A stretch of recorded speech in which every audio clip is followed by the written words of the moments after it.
من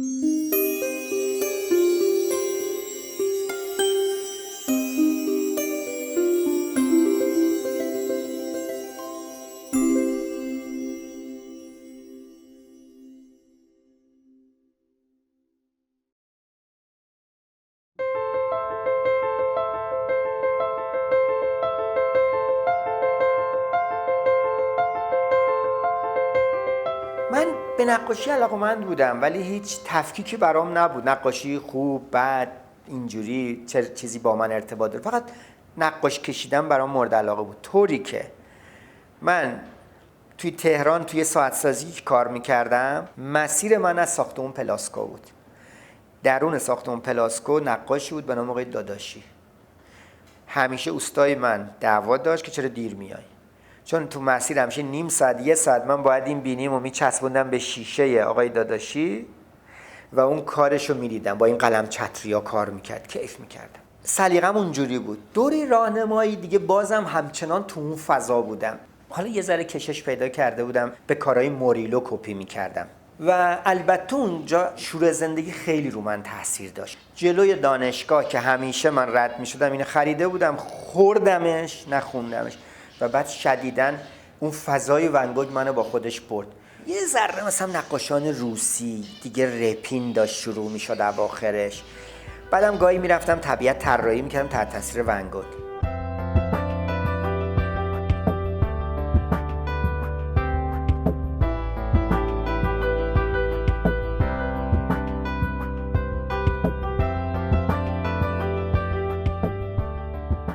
با اومدن من به تهران مجموعاً هم سلیقه موسیقی من تغییر کرد، هم سلیقه نقاشی من. تو فضای هنرستان دیگه نقاشای من عوض شدن. فضام چون فضای دوره انقلاب بود، ما عجیب کشش داشتیم به سمت نقاشانی که حالا دارن رنج‌ها و امیال مردم رو کار میکنن. مثلا سکیروس برای من، ریورا، نقاشای اینچنینی، اورسکو یا گویا. اینا آدمایی بودن که خیلی ما را تحت تاثیر خودشون قرار میدادن که به لحاظ اینکه فضای نگاهشون یه فضای اجتماعی بود و مجموعاً غم و شادی آدما درش راه داشت.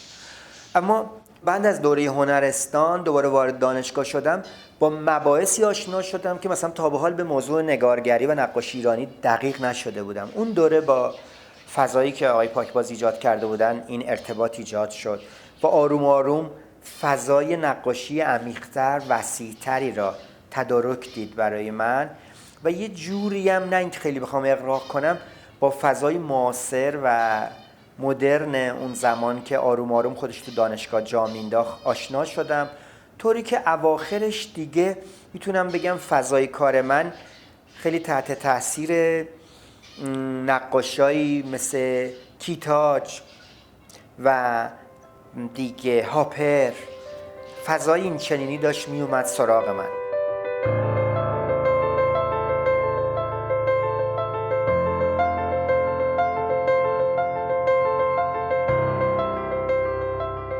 من یادم با آقای پاکباز گفتم آقای پاکباز میشه من یکی دو ماه کلاس نیام و جالبه که شما موافقت کرد. من با تصمیم خودم یه بار دیگه اون فضای نوستالژیک داشتم، برگشتم زادگاه سوکهریس. صبح زود 5 و 6 بیدار می شدم تا هوا تاریک بشه نقاشی کار می کردم. هنوزم که هنوزه شناخت نور و رنگ و پختگی رنگ و از همون 2 ماه دارم و البته تکرار شد بعدش. میخواستم بهتون بگم که اون آزادی این امکان به ما میداد که خودمون بریم تجربه کنیم، خودمون بریم ببینیم. من الان گاهی میشه که عکس رو استفاده میکنم برای کارم ولی این پشتوانه داره و وقتی فکر میکنم اینو از کجا داره میاد، یادم میاد که اون موقع ما این امکان رو در رویی با طبیعت رو داشتیم و تجربه.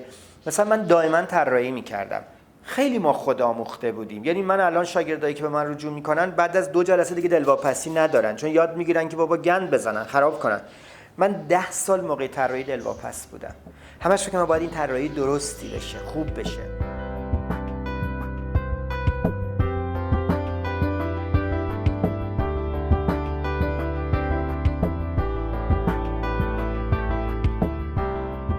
من سوژه‌هام و دوره‌ای که جوان بودم و دانشجو بودم میگشتم پیدا میکردم.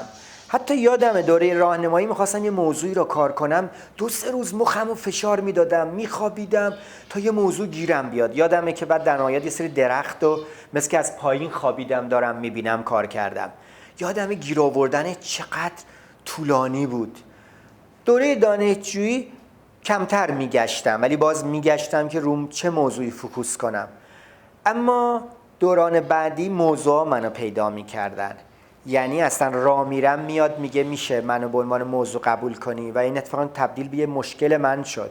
یعنی من انقدر ایده ها تعدد داره، بنابراین برای اینکه حل کنم دفترامو برداشتم، ایده هایی که میاد مینویسم که از دستش رهاشم، و برای همین چندین دفتر دارم که پر موضوعه، اما بعد ترجیح دادم تو اون همه موضوع یه دونه رو 5-6 سال باش کنار بیام و کار کنم.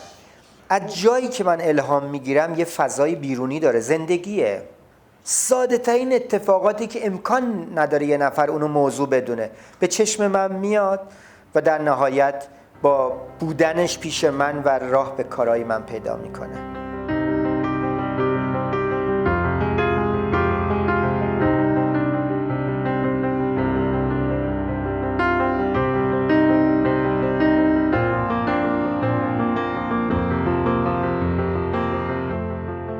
من تلویزیون که باز میشد شروع میکردم به نگاه کردن به بوکس. من نه با یه نفر تا حالا درگیر شدم، نه از دعوا خوشم میاد، اصلا از خشونت بدم میاد. هر کی هم دعوا میکرد در میرفتم، اصلا جزو آدمی نبودم کسی رو بزنم. 1-2 سال همینجوری بوکس رو من دیدم و نمیدونستم این چرا چی کار داره با من. و بعد آروم این موضوع اومد و من شروع کردم به کار کردن. بوکس به عنوان خشونت معاصر. و بعد اینجوریه که مشغولش شدم. میخوام بهتون بگم موضوع گاهی خیلی واضح نیست. گاهی موضوع روز اول اصلا چیزی نشون نمیده، یه چیز پنهانی داره چشمک میزنه، ولی باهاش باشی مثل یه کروموزوم نادیدنیه که بعد از چند وقت بری عکس بگیری سونوگرافی میگه مبارک بچه دارید، ولی اوایلش انقدر محسوس نیست. اینه که خواستم بگم موضوع اینجوری نامحسوس گاهی میان با آدم، بعد یهو متوجه میشی باردار اون موضوع هستی.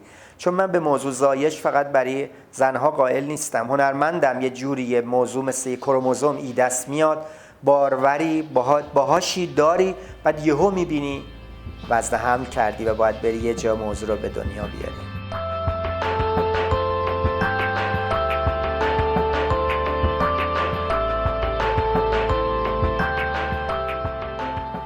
اولین تأثیر رو من مدیون یه موجود بزرگیم به نام زندگی، و خیلی معلم خوبی بود و الان همینطوره. یعنی منبع الهامات، منبع ایده ها، یعنی احساس میکنم که باید رفت از اون دید و تفحص کرد و گرفت. درسته سابقه تاریخ هنر خوبه، مثلا یکی از بزرگانی که رو من تاثیر گذاشت ادگار دگا بود و دوره دانشجویی که واقعا صدها بار من کتابش ورق زدم و کاملا تاثیرش تو کارام اومد و هنوز عاشقانه دوستش دارم.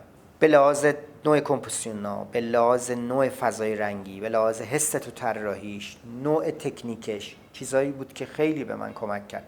اما در کنار این موضوع تاریخ هنر احساس کردم منبع عظیمی که من باید ازش یاد بگیرم برای اثرم، حالا چه بخوام نویسنده باشم چه بخوام نقاش باشم، خود زندگی بود.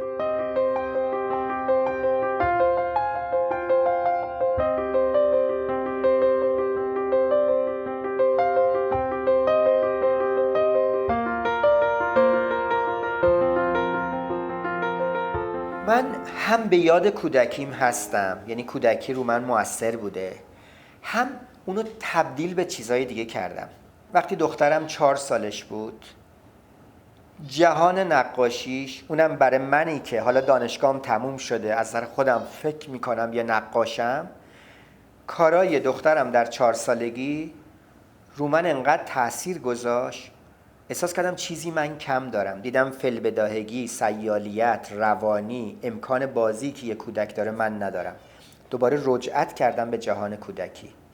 این رجعت باعث شد که من تز کارشناسی ارشدم تبدیل بشه به این موضوع: بازگشت به کودکی در نقاشی معاصر. پل کله، میرو، کاندنسکی، اپل، ژان دو بوفه و خیلی های دیگه دیدم که چه رجوع عالی داشتن به دنیای کودکی برای دوباره به دست آوردن خلاقیت، اون آزادی، اون سیالیت. به خاطر همین اتفاقا کودکی با منه و به خصوص چیزی که خیلی با منه بازی کودکان است. بازی برای من امر جدیه. ببین الان ما گاهی پدر مادر رو به بچه میگن بازی نکن، جدی باش. اما بزرگترین چیزی که الان وجود داره فوتبال یه بازیه. بزرگترین یه صنعت هنری و اقتصادی سینماست، همش بازیه. تئاتر بازیه. بعد فهمیدم اساساً بازی امر جدیه. بنابراین کودکی منبع بازیه. به خاطر همین من هرچی بیشتر میرم جلو رجعت من به اون کودکی، رجعت من به اون سیالیت بازی بیشتر میشه.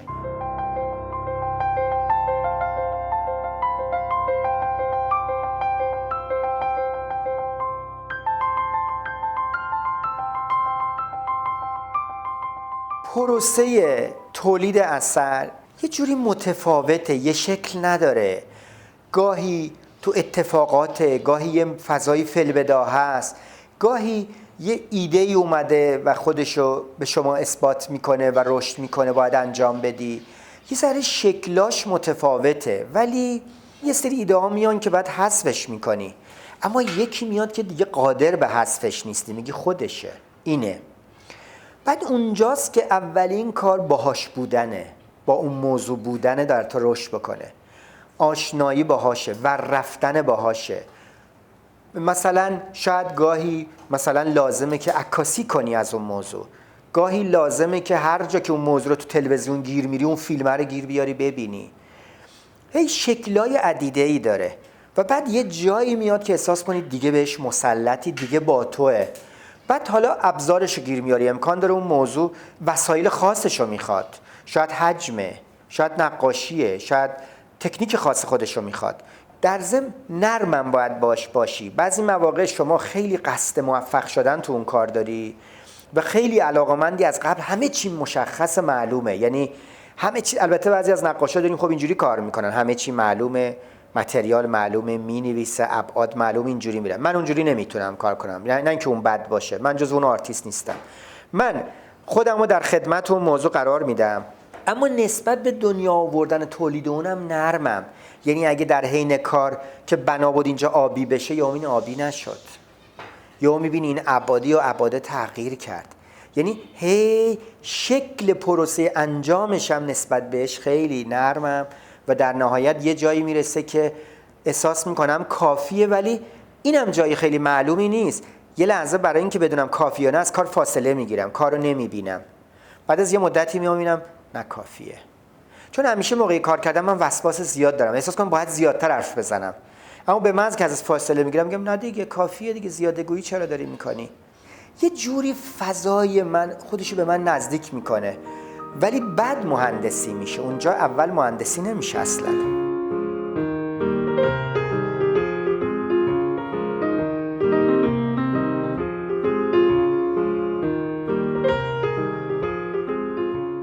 هر کار جدیدی یه پروژه جدیده برای من. ما اگه خیلی این کاره بشیم یه آدمی هستیم که یه سری چیزا یاد گرفتیم، تجربه داریم و کلیشه ها معلومه، چجوری شروع میشه، چجوری پایان پیدا میکنه، چجوری ادامهش میدی.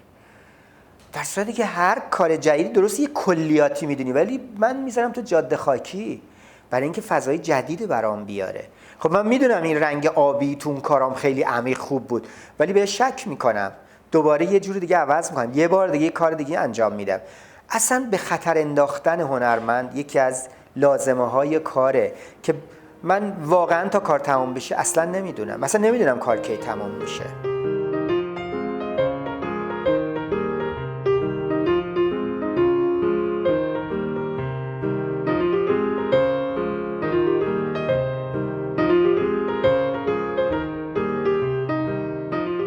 اکثرا الان تلاش میکنم برای کارام اسمی بذارم که بتونه مخاطب رو یه جوری هدایت کنه. مثلا یکی از کارهای من بود تولد، زندگی، مرگ. این تابلو بدون این 3 تا اسم تا حدی کلیدی را نداده بودم کسی راحت ببینه. ولی یه سری دورانی من دارم کارام که فضای آبستر اکسپرسیوه، احساس کردم اسم میتونه محدود کننده مخاطب باشه، نذاشتم.